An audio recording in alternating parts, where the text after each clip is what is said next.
Ainda vale a pena ler o livro A Imitação de Cristo? O livro A Imitação de Cristo foi um dos livros mais traduzidos para as várias línguas do planeta. Dizem alguns que entre os livros religiosos, depois da Bíblia, A Imitação de Cristo foi o livro mais traduzido. Um livro muito popular, muito conhecido e muito amado.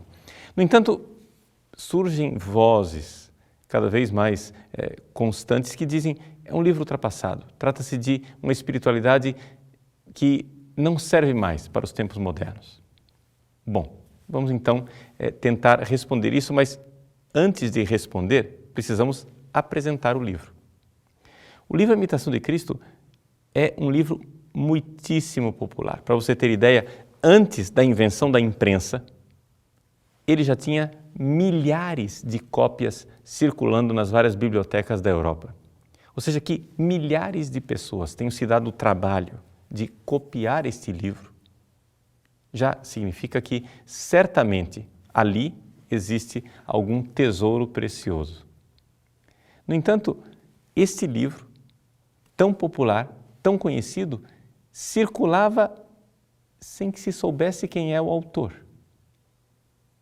Bom, não é de admirar, porque o próprio livro da Imitação de Cristo, no seu capítulo número 2, ele diz assim: estima ser ignorado e tido em nenhuma conta. Ou seja, faz parte do projeto espiritual do próprio autor, ser ignorado. Ama nesciri et pro nihilo reputari, diz o original latino. No capítulo 5, sempre no início do livro, ele adverte os leitores, dizendo assim: não procures saber quem disse, mas o que foi dito. Por isso, o autor que escreveu A Imitação de Cristo não queria que você se preocupasse com ele, mas se preocupasse com o conteúdo. No entanto, como nós estamos perguntando se vale a pena ainda ler A Imitação de Cristo, seria importante dar o contexto histórico e a pessoa que escreveu esse livro. Por quê? Porque é a partir disso que nós podemos avaliá-lo. Bom, conforme os estudos mais recentes, com toda probabilidade, quem escreveu o livro A Imitação de Cristo foi um padre chamado Tomás de Kempis. Na verdade, o nome da cidade é Kempen, na Alemanha, mas a sua forma latina é que ficou mais difundida. O nome dele originalmente é Tomás Hemmerken, ou seja, Tomás Martelinho, era o sobrenome da família dele no dialeto local. Ele viveu numa área da Alemanha que estava na fronteira com a Bélgica e a Alemanha atuais, ou seja, a área que nós chamamos de cultura flamenga.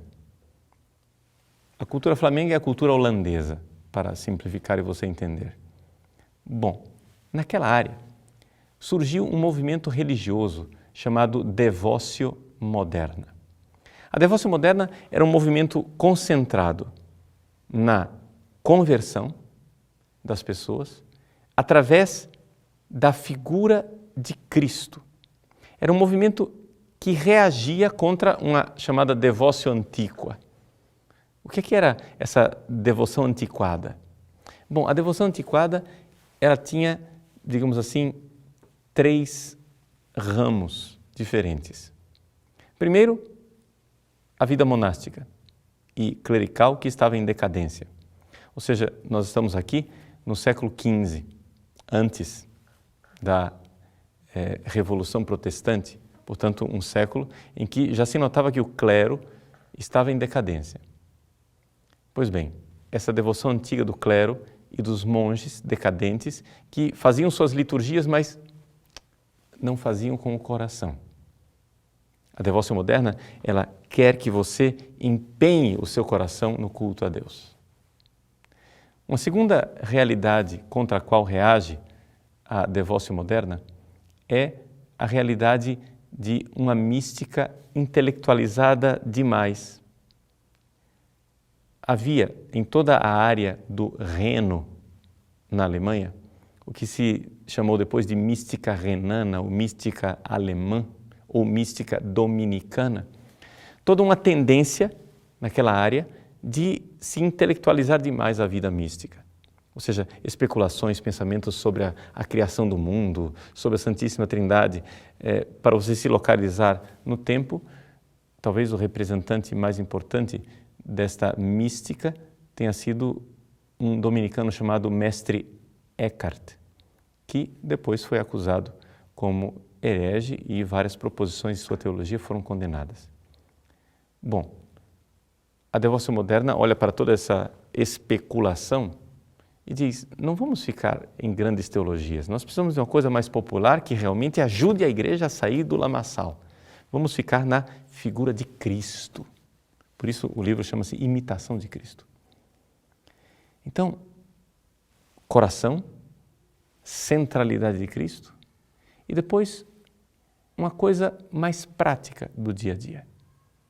Uma terceira tendência dessa devócio antiqua era se centrar demais numa ascese inalcançável.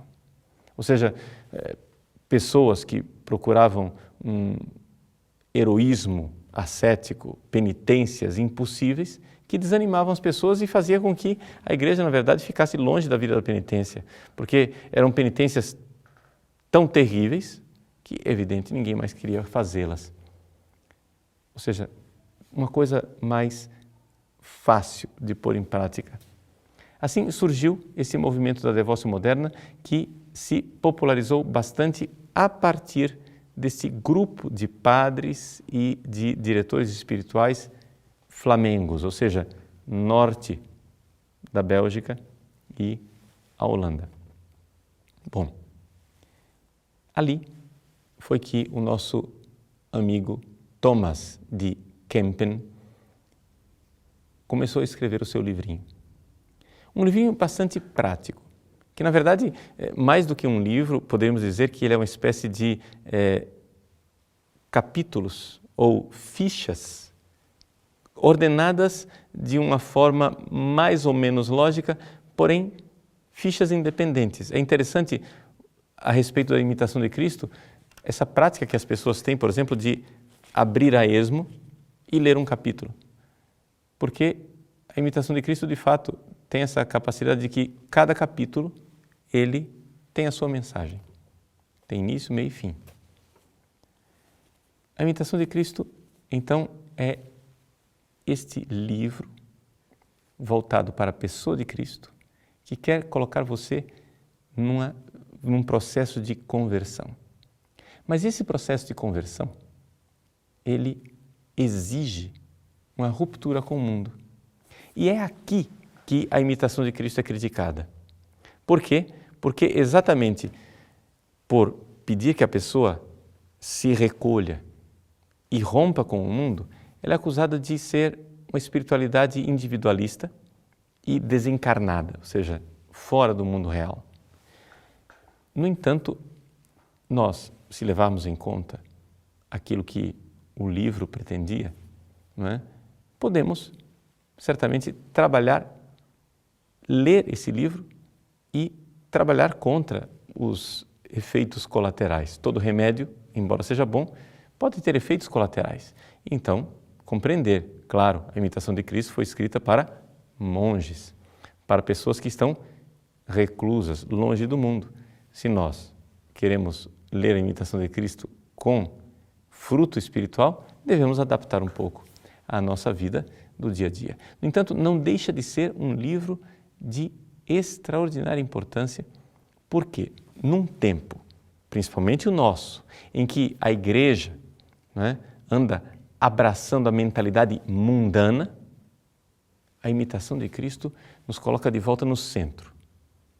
A centralidade de nosso Senhor Jesus Cristo, a ruptura com o mundo e com o pecado, uma espiritualidade que realmente engaje a pessoa de coração e que faça com que ela viva para aquilo que importa, ou seja, viva para o céu.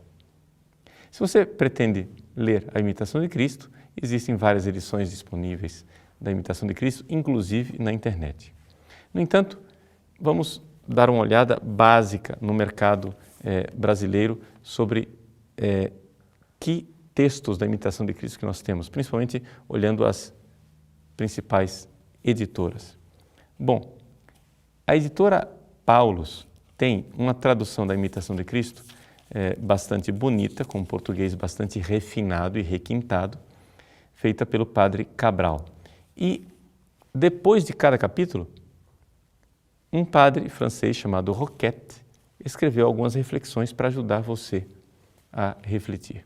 No entanto, para aqueles que têm dificuldade com o português, né, talvez não seja o livro mais indicado, porque realmente é uma linguagem requintada. Para quem gostaria de uma versão mais fácil e, no entanto, também fiel da Imitação de Cristo, você tem a edição das Paulinas, né, traduzido pelo Francisco Catão, que conseguiu colocar num português corrente aquilo que é a essência do pensamento. É verdadeira tradução, mas tradução adaptada à nossa linguagem mais corriqueira. Finalmente, uma terceira edição interessante também como tradução de um português mais elevado, mas que traz consigo as reflexões de São Francisco de Sales. É publicado pela Vozes.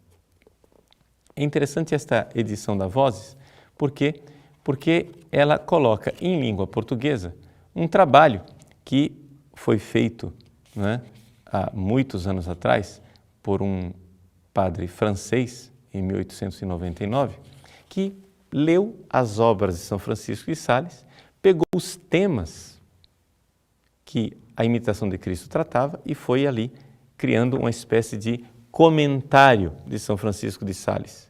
Ou seja, não é que São Francisco de Sales tenha comentado a Imitação de Cristo, mas esse padre fez a elaboração desses comentários.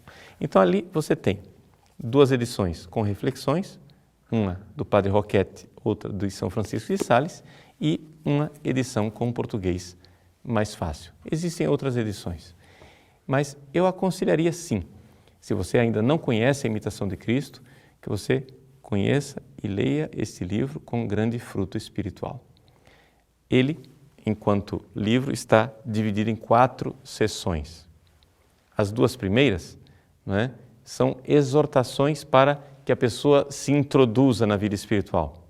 A terceira parte, ou terceiro livro, como é chamado, é a mais longa, é um diálogo entre Cristo e a alma, e ali se dá, né, esse diálogo devocional, meditação devocional.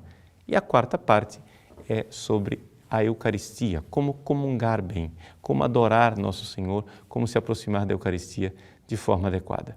É um livro que, sem dúvida alguma, deve ser livro de cabeceira de todo católico. Você poderá ler a Imitação de Cristo com grande fruto, é uma espiritualidade que, sim, ainda vale, e talvez valha mais ainda do que em outros tempos. Nesse tempo em que, infelizmente, nós vemos que a Igreja, ao invés de ser missionária e estar evangelizando o mundo, está acontecendo o contrário. O mundo está nos catequizando e nós estamos ficando mundanos. A Imitação de Cristo pode nos ajudar a deter esta mundanização.